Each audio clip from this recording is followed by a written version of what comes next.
nahala siya bishop. Pero prior to that, DS siya namin ng Quezon City Base. Ang opisina ng District Pastoral sa Village UMC nung sa church ko.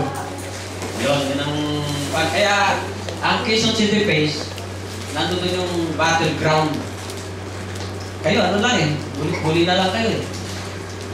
Sa Quezon City Base ay 19 charges, 15 yung nasa kabila, kampi kay PNP, 5 lang yung kay PDA, yung sa UMCI yun.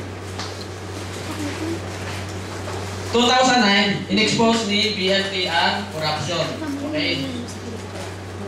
Tingnan nyo, 2009. Pero noong 2006, nasa korte na ang corruption. Yung ang demanda ni Bishop Nakpil doon sa Board of Trustees. Ngayon, masasabi ba natin na ito ay isang expose? Ikaw, Brad Bernie. 2006, nasa korte na eh. 2009, in-expose. Ano ba yung sabi ng expose? Bayan yung sige nga, kagawin ikaw ba yung expose? Ano ba yung sabi lang?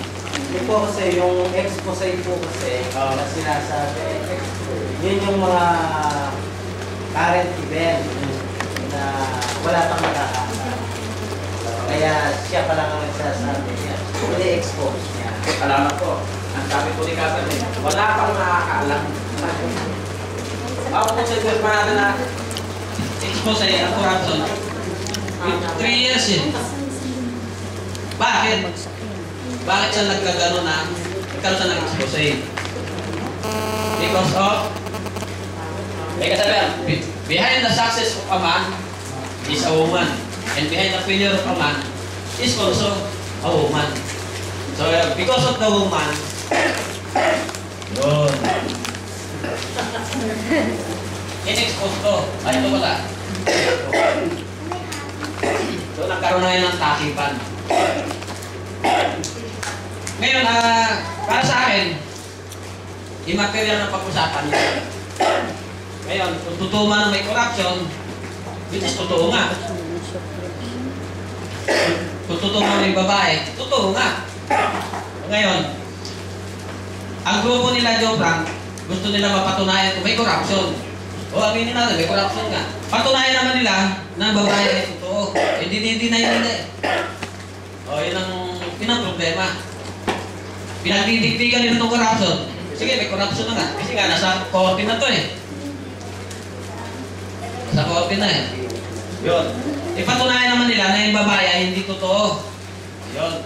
Ang pinapalabas nila hindi totoo. Eh, para sa akin ay nung pumutok ang babae, kasi nasa district pastoral na sa amin.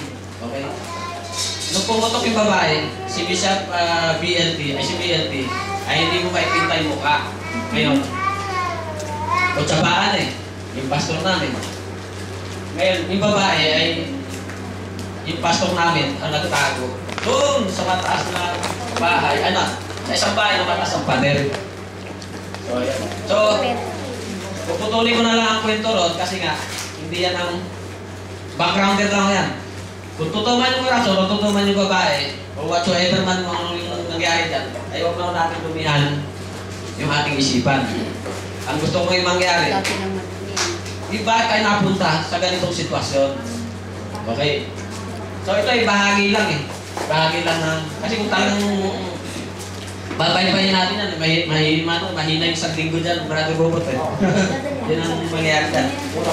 Kulang pa. Kulang pa. Mahaba yan, mahaba yung kwento yan. So iiwanan po natin ito na hindi tayo nag-iisip. Iiwanan ko yung kaisipan nyo na malinis. Huwag tayo mag-isip kung totoo man o hindi yan. Okay? Leave it to the Lord.